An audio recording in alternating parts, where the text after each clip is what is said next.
저희가 지난 시간에 마무리를 하나님의 영광을 나타내자는 말로 끝냈었는데 어떻게 하나님의 영광을 많이 나타내는 한 주셨나요? 지난 시간에 그러셨잖아요, 목사님이. 뭔가 인생을 살면서 후다다다다닥 걸어갈 때 누군가가 너 왜 이렇게 이유 없이 기쁘고 왜 이렇게 생기가 있어? 라고 하면 나 하나님 믿거든 이러라고 하셨잖아요. 근데 저도 그 한 주를 살기 위해서 누군가가 물어봐줬으면 좋겠는데 묻진 않고 하지만 혼자 생기발랄하고 유쾌하고 쾌활하게 집에서 오늘 왜 이렇게 기분이 좋으세요? 예수님 믿거든. 누구 들으라고 하는 말씀 같네요. 밝아져야 되는데 어두워지고 있어요. 누구를 기쁘게 하고 누구를 나쁘게 하고 이게 안 되는데. 안녕하세요. 안녕하세요. 안녕하세요, 선생님. 안녕하세요. 네. 저희가 하나님의 영광을 나타내는 것에 대해서 생각을 하다 보니까 그게 이제 기쁨에 대해서 이제 얘기를 했거든요. 네. 나 자신이 기쁜 게 하나님의 영광을 나타내는 것이 맞나요? 그럴 수 있죠. 네. 하나님이 주신 생을 아주 행복하게 살아내는 거. 예를 들어서 내가 아버지인데 내 아들, 딸들이 늘 찌푸리고 살고 있어. 그럼 내가 좋아요? 맞네요. 그렇잖아요. 여러분, 하나님이 천지 창조하시고 창조된 세상을 보고 어떻게 하셨다고요? 보기에 심히 좋았더라. 좋으셨다. 기뻐하셨잖아요. 우리가 하나님의 아들, 딸이라고 한다면 우리 또한 어떠해야 합니까? 하나님이 만드신 세상을 보고 기뻐할 수 있어야 돼요. 그 능력이 있어야 돼요. 이거 원굿이 기뻐하는 거를 가지고 누가 시비를 걸거든. 네, 그건 있을 수 없는 일이에요. 시비는 잘 안 걸립니다. 네. 지난 시간에 우리가 구원받는 것은 내 공로를 통해서가 아니라 뭐라고 했죠? 은혜에 의하여. 그렇죠? 바이. 은혜에 의하여. by. 바이. 그 다음에 믿음으로 말미암아. 통하여. 그래서 So. through. 이렇게. 그러니까 은혜에 의하여 믿음을 통하여 구원함을 받는다라고 얘기했어요. 은혜는 여러분 공짜죠. 네. 분명히 공짜죠. 우리에게 주어졌죠. 네. 그러나 이 은혜는 싸구려가 아닙니다. 아주 비싼. 값비싼 겁니다. 왜 값비싸죠? 하나님이 희생자를. 값을 치르셨기 때문에. 그렇죠. 그러니까 은혜로 말미암아 믿음을 통하여 구원함을 받은 사람들은 결국 새 사람이어야 하는데 그 새 사람의 목표는 어디에 있었냐면은 하나님의 그 은혜를 세상 앞에 찬양하고 드러내기 위함입니다. 선전하는 게 아니라 드러내는 거예요. 그냥 살아가는 모습이 동준 씨는 좀 달라.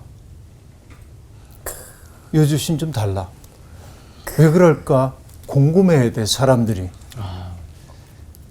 일상적으로 보면 행복의 조건이 별로 없는 것 같은데 마음씀이 너그럽고 왜 그럴까? 저 사람 마음속에 뭐가 있는 거야? 그 사람 마음속에는 기쁨이 있는 거죠. 이거 누린 거죠. 이게 이제 은혜의 신비였습니다. 결국 이렇게 새 사람을 가리켜 에베소서는 뭐라고 얘기하냐면 하나님의 만드신 바라라고 말했는데 그게 뭐였죠? 하나님의 작품. 하나님의 작품. 걸작품. 하나님의 시, 하나님의 포에마, 시예요. 여러분, 우리는 하나님의 시야. 멋있잖아요. 하나님이 쓰신 시예요, 우리의 삶이. 그런 삶이 되기를 바랍니다. 오늘 수업 에베소서 6강 그리스도는 우리의 화평. 에베소서 2장 11절부터 18절까지 공부하겠습니다. 연예 씨부터 읽어주세요. 네. 그러므로 생각하라. 너희는 그때 육체로는 이방인이요 손으로 육체에 행한 할례를 받은 무리라 칭하는 자들로부터 할례를 받지 않은 무리라 칭함을 받는 자들이라. 그때 너희는 그리스도 밖에 있었고 이스라엘 나라 밖의 사람이라 약속의 언약들에 대하여는 외인이요 세상에서 소망이 없고 하나님도 없는 자이더니 이제는 전에 멀리 있던 너희가 그리스도 예수 안에서 그리스도의 피로 가까워졌느니라. 그는 우리의 화평이신지라. 둘로 하나를 만드사 원수된 것 곧 중간에 막힌 담을 자기 육체로 허시고 법조문으로 된 계명의 율법을 폐하셨으니 이는 이 둘로 자기 안에서 한 세 사람을 지어 화평하게 하시고 또 십자가로 이두를 한 몸으로 하나님과 화목하게 하려 하심이라.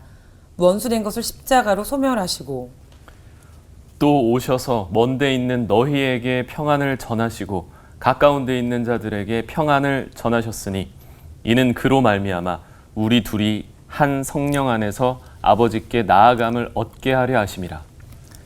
네, 오늘 본문 말씀은 이방인들의 구원에 대한 이야기를 하고 있는데 그때와 이제라고 하는 것을 아주 대조적으로 얘기하고 있습니다. 과거와 지금을 대조하고 있고요. 결국 그리스도의 화해의 사역으로 말미암아 유대인들과 이방인들이 같이 구원받는 공동체 속에 들어가는 것, 바로 그것이 아까 얘기했던 대로 새 사람 혹은 새로운 인류라고 얘기를 했습니다. 자, 그러니까 오늘 본문 말씀은 새로운 인류가 어떻게 자라나는지를 보여주고 있습니다. 자, 오늘 읽었던 11절에 첫 말씀이 뭐라고 말하냐면 그러므로 생각하라. 생각을 해야 돼. 그러므로 생각해라 하고 말하는데 여기에 생각하라라는 문에메라고 하는 이 단어는 사실은 기억하라라고 하는 단어입니다. 좀 기억을 해라 이렇게 말합니다. 사실 여러분 인생은 기억인지도 모릅니다. 그렇죠? 기억을 통해서 나를 형성해 왔기 때문에 그렇습니다. 예를 들어서 내가 원구 씨에게 원구 씨 누구예요? 라고 물었어요. 예. 그럼 뭐라고 대답을 하죠? 저는 개그맨입니다. 네, 그건 직업이고. 네. 저는 먹보입니다. 그건 취향이고. 저는 한 가정의 가장입니다. 그건 역할이고. 저는 뚱땡입니다. 이 말을 듣고 싶으셨던 거죠? 지금 빵 터지셨어. 사실은 내가 누구인지를 생각해 보면 알쏭달쏭해요. 내가 누구인지를 말할 수가 없어요. 근데 내가 누구인지를 말하기 위해서는 살아온 날들을 기억할 수밖에 없어요. 그렇죠. 내가 맺어왔던 관계들, 결국 따지고 보면 나와 만났던 사람들이 내게 영혼과 마음속에 남겨놓았던 흔적들이 나를 구성하고 있다는 생각이 들어요. 물론 사람마다 DNA가 다르기 때문에 성향도 다르고 체질도 다르지만 그 원판에다가 내가 만나왔던 사람들과의 기억들이 얽혀져서 내 삶의 무늬를 짜가고 있다고 볼 수 있겠는데, 그러니까 인간은 결국 기억하는 동물이어야 한단 말이죠. 늘 기억을 해야 되는데 기억이 참 신비합니다. 보통은 이제 우리가 어떤 일을 겪고 나면은 그날 겪은 일들이 뇌에서 꺼내기 쉬운 가까운 쪽에 이렇게 저장해 두죠. 그러다가 나중에 점점 그 저장 공간을 다른 데로 이동시키죠. 새로운 기억들이 들어오면서. 네. 그러나 그 기억이 사라지는 건 아니에요. 신비해요. 뇌과학을 보면은 완전히 잊혀졌던 일들인데 뇌의 어떤 지점을 자극을 했을 때 완전히 잊혀졌던 경험이 생생하게 기억나는 경우를 뇌과학자들은 보여주고 있어요. 그러니까 이게 뇌라고 하는 건 정말 신기합니다. 그래서 기억을 머릿속에 새겨두는 장치가 약간 고장난 분들이 있어요. 그리고 기억의 이 시냅스들이 엉클어져 가지고 시간의 순서가 약간 뒤죽박죽 되는 분들도 있어요. 우리 옛날 그 속담 가운데도 그런 얘기 있죠. 어떤 사람이 겸손하고 그랬는데 나중에 지위가 올라가거나 뭐 살림살이가 좀 나아지니까 굉장히 교만하게 바뀐 사람을 볼 때 우리가 하는 말이 있죠. 개구리 올챙이적 생각을 해야 한다. 이렇게 말하고 있는데 그건 뭐죠? 개구리가 된 사람이 자기는 마치 올챙이 시절이 없었던 것처럼 처신하는 경우를 두고 하는 말이겠죠. 똑같은 거라고 볼 수 있습니다. 신앙생활이란 끝없이 기억을 해야 돼. 끝없이. 뭔가를 기억해야 돼. 그래서 여러분 성경을 보면은 하나님이 이스라엘 백성들에게 하신 말씀 가운데 기억하라 라고 하는 말이 자주 등장하고 또 자녀들에게 가르치라. 기억하라와 가르치라가 엄청 많이 등장합니다. 그렇죠? 기억하라, 혹은 기념하라라고 얘기하기도 하죠. 그 다음에 가르치라. 기념하고 가르치는 일을 반복적으로 하는 걸 뭐라고 하냐면 의례. 그렇죠? 우리가 예배를 드린다고 얘기할 때 그 예배가 리터지인데 리터지의 특색이 뭐냐면 반복하는 거예요. 같은 일들을 반복해요. 그래서 기억 속에 새기는 거예요. 새겨져서 그것이 삶이 되도록 만드는 거라고 볼 수 있습니다. 그리고 우리가 하나님 앞에 기도할 수 있는 까닭이 뭐예요? 그 하나님이 우리와 맺었던 언약을 기억하시는 분이기 때문에. 그렇죠. 그래서 여러분 그 이사야 62장에 보면 이런 말이 나옵니다. 예루살렘아, 내가 너의 성벽 위에 파수꾼들을 세웠다. 그들은 밤이나 낮이나 늘 잠잠하지 않을 것이다. 주님께서 하신 약속을 늘 주님께 상기시켜 드려야 할 너희는 가만히 있어서는 안 된다. 늘 상기시켜 드려야 한다라고 말합니다. 여러분, 우리가 주일마다 예배를 드리는 까닭도 바로 기억하고 가르침을 받기 위해서 그런 겁니다. 하나님이 우리의 삶에 어떻게 개입하고 계신지를 기억해내기 위한 것이죠. 예배 의례라고 하는 것은 바로 그것을 되살려내서 하나님의 구원이 내 삶 속에서 현재화되는 것을 경험해야 되는 거예요. 이게 이제 예배의 참 목적입니다. 인간은 자기의 뿌리를 잊어버리기가 참 쉬운 존재입니다. 그래요. 그래서 오늘 사도가 얘기합니다. 그러므로 생각하라. 생각하라는 기억하라 이기도 합니다. 너희는 그때 육체로는 이방인이요. 그렇죠? 손으로 육체에 행한 할례를 받은 무리라 칭하는 자들로부터 할례를 받지 않은 무리라 칭함을 받는 자들이라. 자, 유대인들이 이방인들을 가리켜 한 말이에요. 뭐라고 얘기합니까? 할례를 받지 않은 자들, 그렇게 말합니다.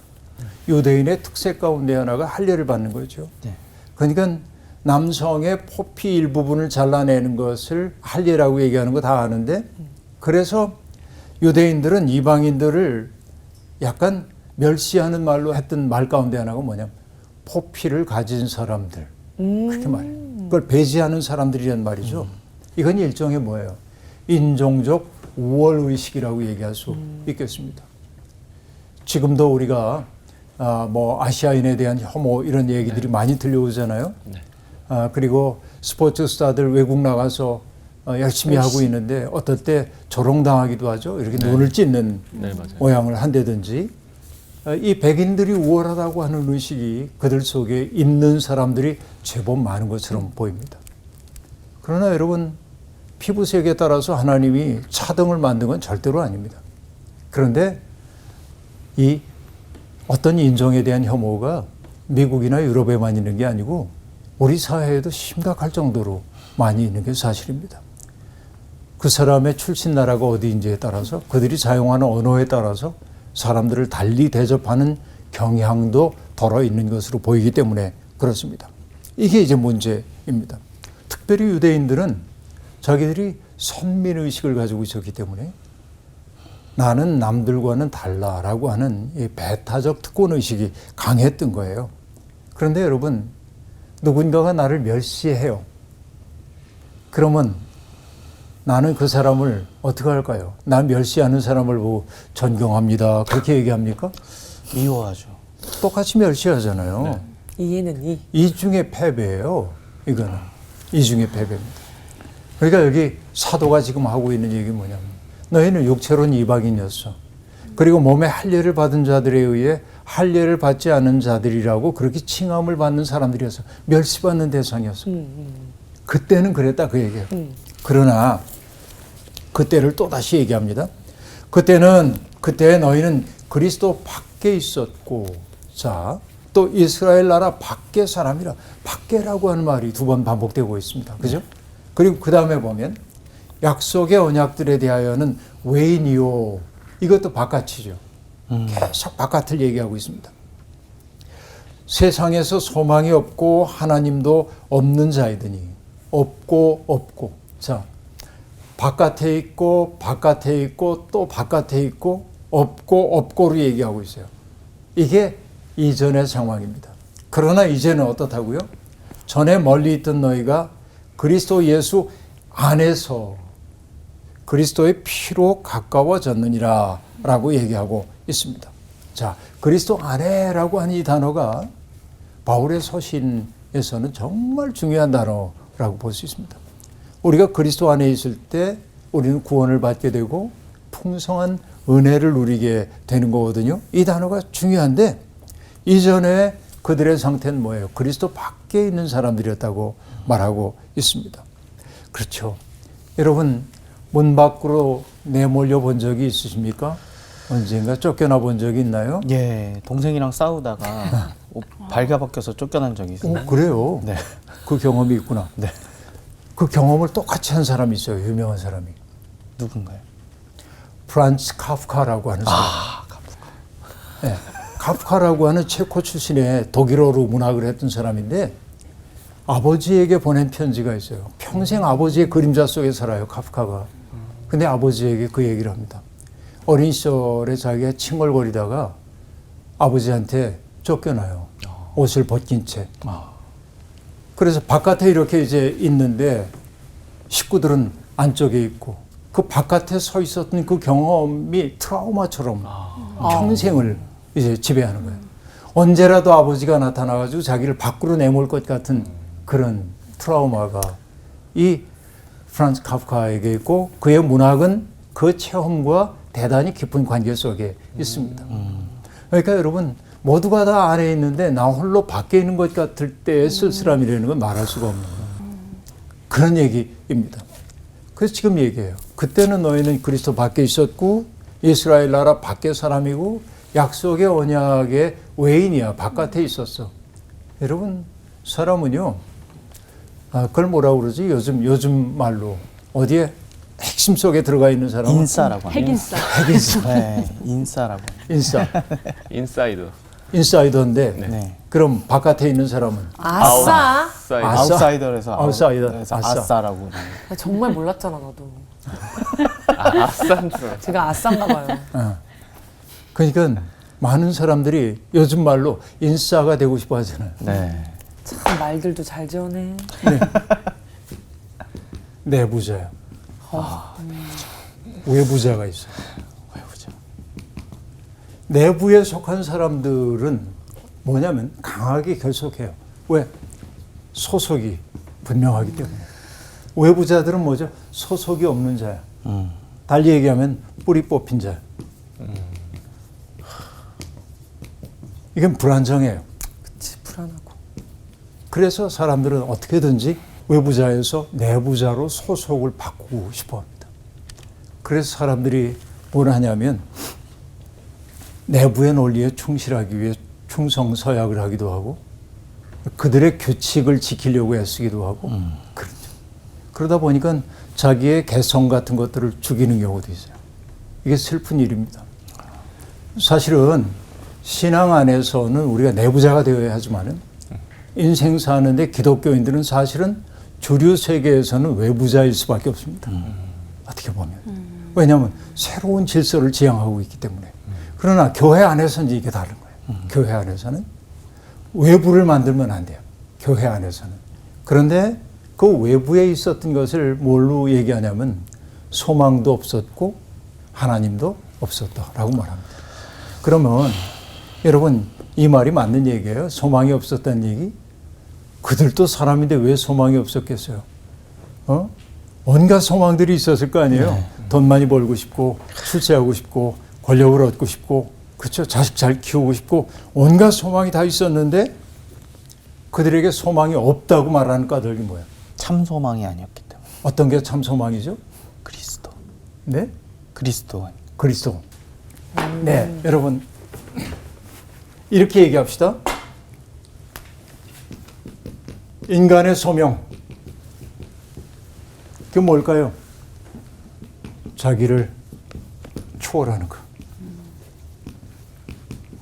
자기를 넘어서는 것. 사랑의 존재가 되는 거예요. 사랑은 자기를 초월하는 거죠. 우리에게 정말 소망이 있다고 한다면 돈 많이 벌고 좋은 집 사고 좋은 차 타고 여행 다니고 맛있는 거 먹고 이런 소원도 기독교인들이 품는 건 나쁘다고 말할 수 없지만 그러나 그 소원은 이 소명과 관련될 때만 의미가 있어요. 어떤 의미냐? 나를 초월할 수 있어야 돼. 그렇죠. 이게 참 소망이에요. 작은 자기를 지양하고 나는 이거 나 혼자 다 먹고 싶은데 다 먹는 거는 아주 세속적인 삶의 방식이에요. 그런데 어느 날 뭐냐 가만히 보니까 연희엘이 너무 배고파 보여. 그래서 뭐냐 나도 배고프지만 나는 조금 먹고 연희엘에게 나눠줄 수 있는 게 결국 뭐냐면 자기 초월이에요. 여러분 고 인도의 콜카타에 살았던 테레사 수녀를 알잖아요. 네. 어느 날 테레사 수녀가 굶주린 사람들에게 누가 굶주렸다는 얘기를 듣고 밥을 가지고 찾아가요. 천막 같은데. 그래서 며칠 굶었다는 얘기를 듣고 음식을 갖다 줘요. 그러자 굶은 아이가 눈물이 글썽글썽 하더니 잠깐만 계시라고 그러더니 음식을 들고 어디 나갔다 왔어.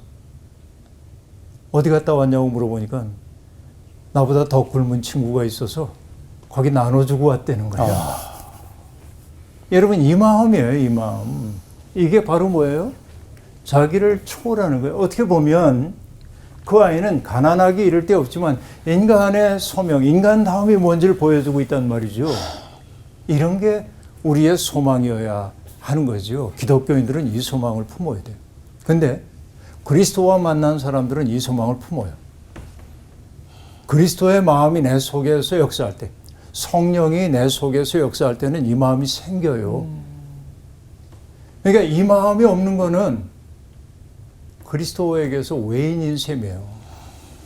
그러니까 일평생 교회를 다녀도 자기를 지향하려는 마음이 내 속에 일지 않는다고 한다면 불행하게도 그는 아직 그리스도와 만나지 못했다고 말할 수 있단 말이죠.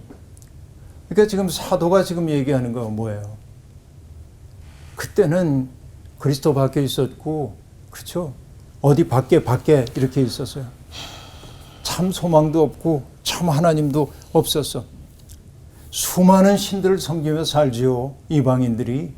그렇죠? 그러니까 자식 낳기 위해 찾아가는 신, 병 낳기 위해 찾아가는 신, 사업 잘 되게 해달라고 찾아가는 신들이 수없이 많은데 항상 어떤 신에게 내가 노여움을 사지 않을까 전전긍긍하고 행복하지를 않아요.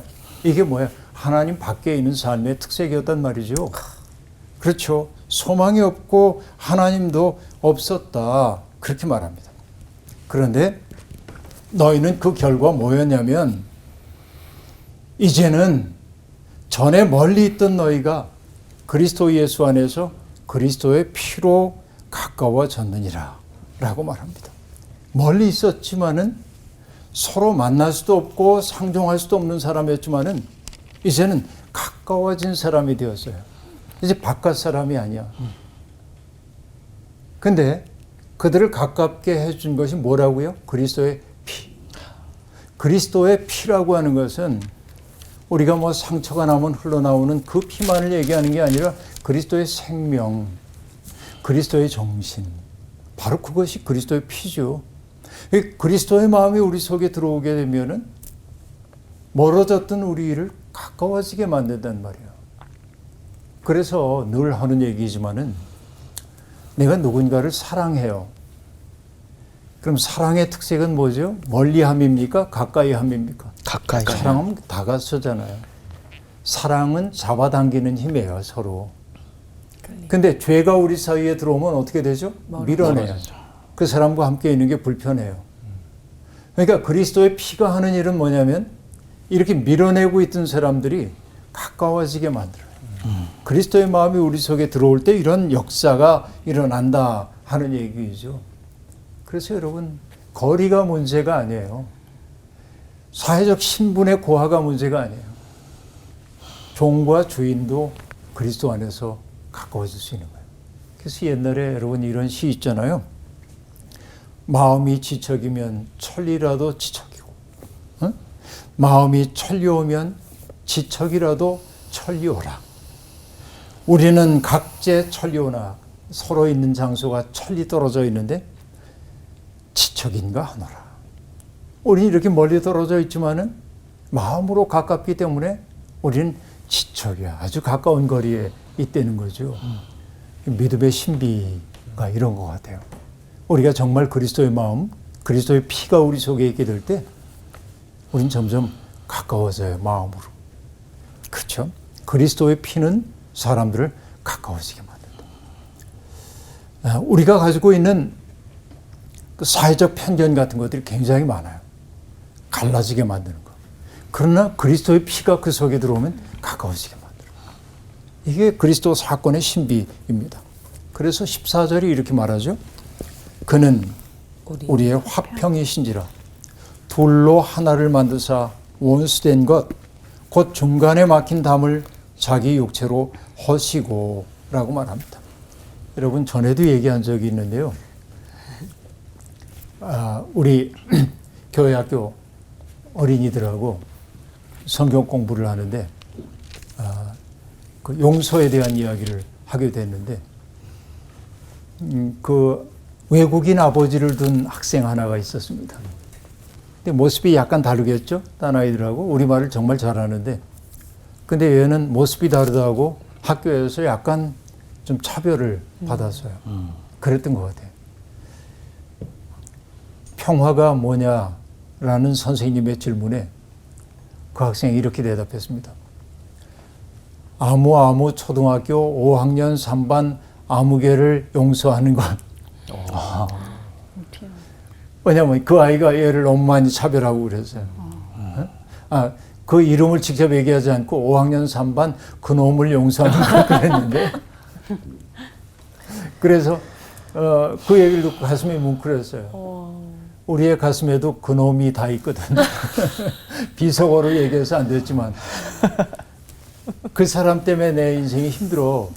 저 사람이 내 걸림돌이야 이렇게 느끼는 사람이 있는데 그 아이는 선생님이 평화에 대한 이야기를 할 때 그 아이를 떠올린 거예요. 결국 그 아이하고 잘 지내는 게 평화라고 하는 사실을 알아차린 거죠. 그래서 무슨 묻은 초등학교 5학년 3반 그놈. 아주 구체적이죠. 추상적이지 않아요. 여러분의 마음속에 있는 죄송합니다. 그놈이 누구인지를 생각해 가면서 그와 어떻게 화해를 이룰 수 있는지를 생각을 해야 합니다. 근데 결국 그리스도의 피가 하는 일은 뭐예요? 원수된 것, 다리 말에 중간에 막힌 담을 허문다고 얘기하고 있습니다. 사람은요, 어떻게 보면 수없이 많은 담장을 만들며 삽니다. 왜? 경계선 침범하는 사람들이 있잖아요. 그냥 여기까지만 왔으면 좋겠는데 조금 더 이렇게 한 걸음 더 들어오면 내가 불편해지잖아요. 그래서 우리가 일수하는 일이 뭐죠? 담을 이렇게 쌓아서 들어오지 마세요. 제주도에 가보면은 담들이 나지막한데 돌담. 거기에 사람이 있고 없고에 따라서 이렇게 나무 내려놓기도 하고 그러잖아요. 그 담이 있으나만 하지 넘어가려고 마음 먹으면요.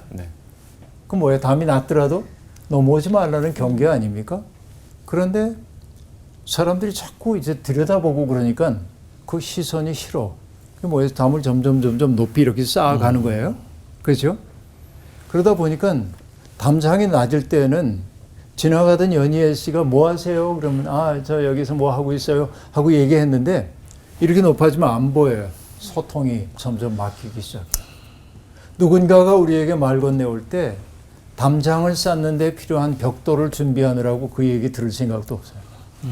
근데 담을 이렇게 쌓아놓고 나면 그 다음에 어떤 일이 벌어지냐면 원구 씨가 안 보여요. 원구 씨도 나를 보지 못하지만 상상을 하게 돼요.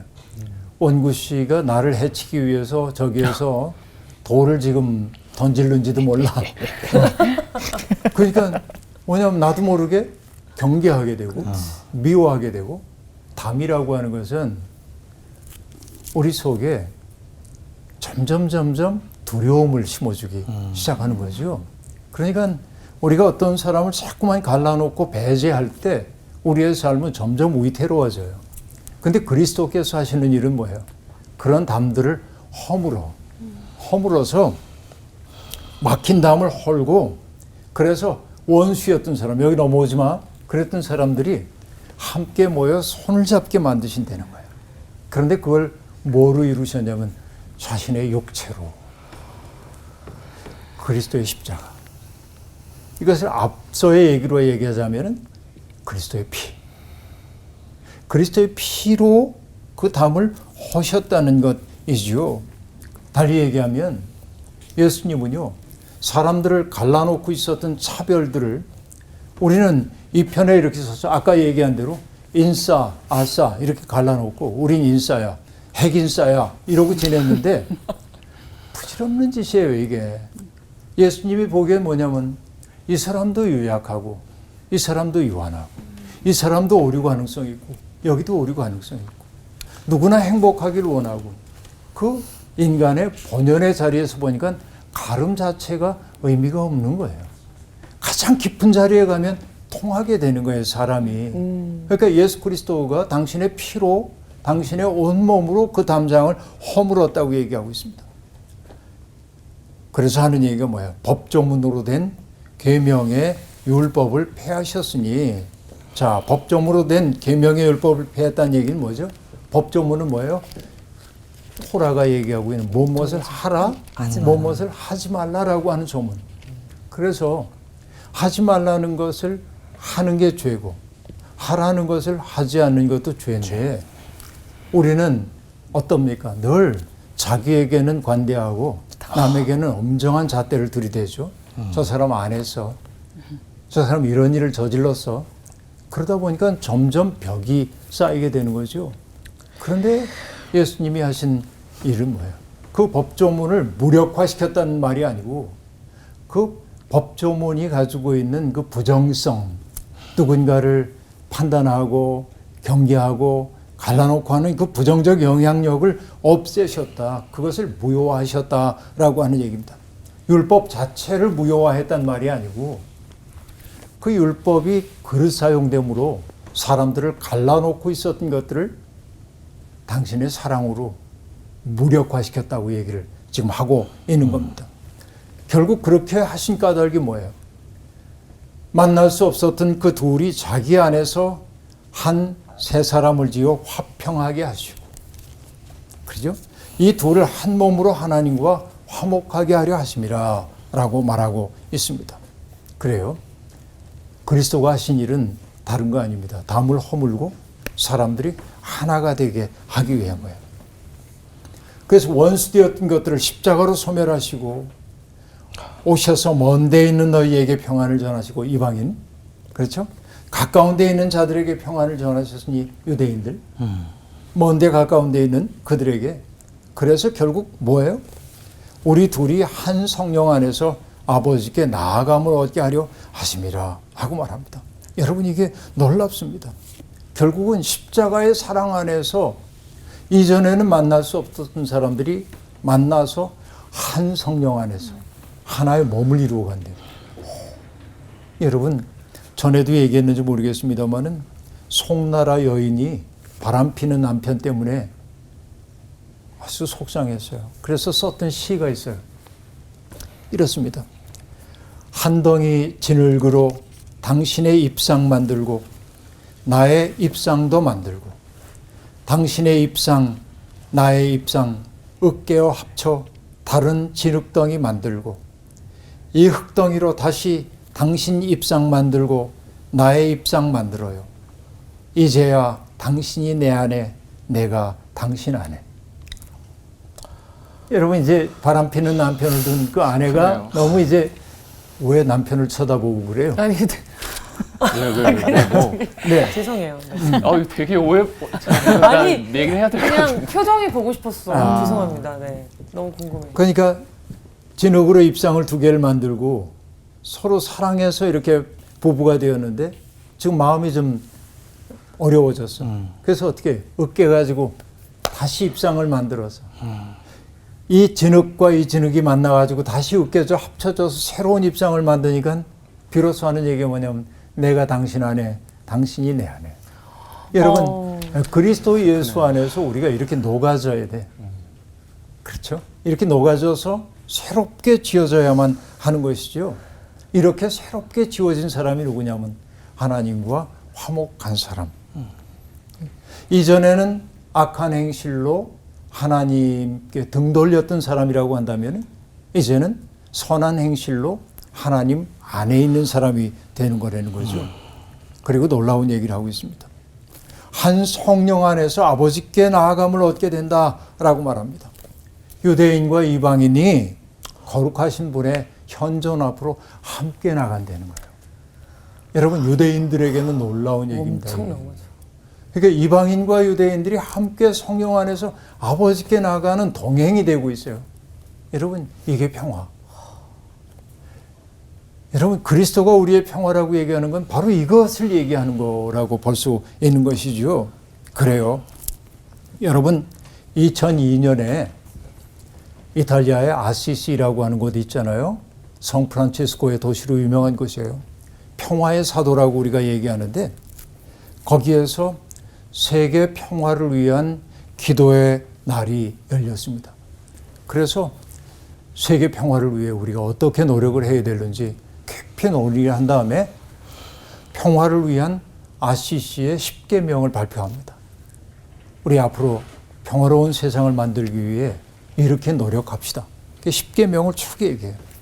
그래서 그 계명의 내용을 다 얘기할 수는 없는데 인류는 이제 사랑과 증오 가운데 선택해야 한다고, 그런 때가 왔다고. 증오를 선택할 건지 사랑을 선택할 건지 선택할 때가 왔다고 얘기하는데 그 5번째 계명은 이렇게 얘기하고 있습니다. 우리는 우리의 차이를 극복할 수 없는 장벽으로 간주하기를 거부하면서 솔직하고도 끈기 있게 대화에 임해야 합니다. 그렇지만 다양한 타자들과의 만남은 더 깊은 상호 이해의 기회가 될 수 있다는 사실을 인정해야만 합니다. 나와 똑같은 사람들이 아니라 나와 삶의 방식이 다르고 태도가 다른 사람들과 우리가 경계하고 무시하고 밀어내기만 했다고 한다면 만나고 대화하고 그 꿈이 뭔지를 얘기를 듣고 상호 이해를 함께 증진해서 증오가 아닌, 그렇죠? 증오가 아닌 사랑을 선택해야 한다. 그런데 우리가 그때 가장 먼저 중요한 게 뭐냐면 우리 사이에 있는 차이를 넘을 수 없는 장벽으로 여기는 그 태도부터 내려놔야 돼. 그게 뭐냐면 바로 에베소서가 지금 얘기하고 있는 얘기입니다. 이방인과 유대인 사이에는 만날 수 있는 그게 없어요. 그렇죠. 유대인은 선민이라고 얘기했고 이방인들은 선민이 아닌 이방인이에요, 말 그대로. 그런데 주님이 하신 건 뭐예요? 그들을 더 이상 외인으로 취급하지 아니하시고 그들을 사랑으로 받아 안으셔서 한 성령 안에서 하나님께 나아가게 했다. 여러분, 이게 우리 신자들의 목표여야 하고 교회의 소명이라고 얘기할 수 있습니다. 우리의 삶이 담을 만드는 삶이 아니라 사람들 사이에 놓여있는 보이지 않는 담들을 과격하게 부수는 게 아니라 사랑으로 녹여서 만날 수 없던 사람들이 만날 수 있도록 하는 것. 이게 우리의 소명이라고 생각해요. 아름다운 삶으로 하나님께 영광 돌리길 바랍니다. 감사합니다. 감사합니다. 감사합니다. 이게 하나님의 꿈을 꾸고 하나님의 삶을 살아내는 것에 대해서 우리가 어떻게 실천해야 될지를 오늘 좀 들은 것 같은데, 예, 유주 씨 어떻게 들으셨어요? 정말 그 서로가 다 다른데 모양도 다르고 색깔도 다르고 정말 향기도 다른데 나와 다르다고 해서 담을 쌓고 배척하는 것이 아니라 그것들을 다름을 인정하고 내가 약간 촌농이 되는 느낌으로 그것들을 기꺼이 희생하면서 녹여야겠다라는 생각이 들었어요. 사실 쉽지 않은데 그렇죠. 그런 생각을 지금 배웠으니까 저도 한번 더 행해보려고 노력을 해야겠다 이런 생각이 맞아요. 들었어요. 아, 난 나만 믿으면 되지. 난 나만 신앙생활 잘하면 되지. 이렇게 생각을 많이 했었던 것 같아요.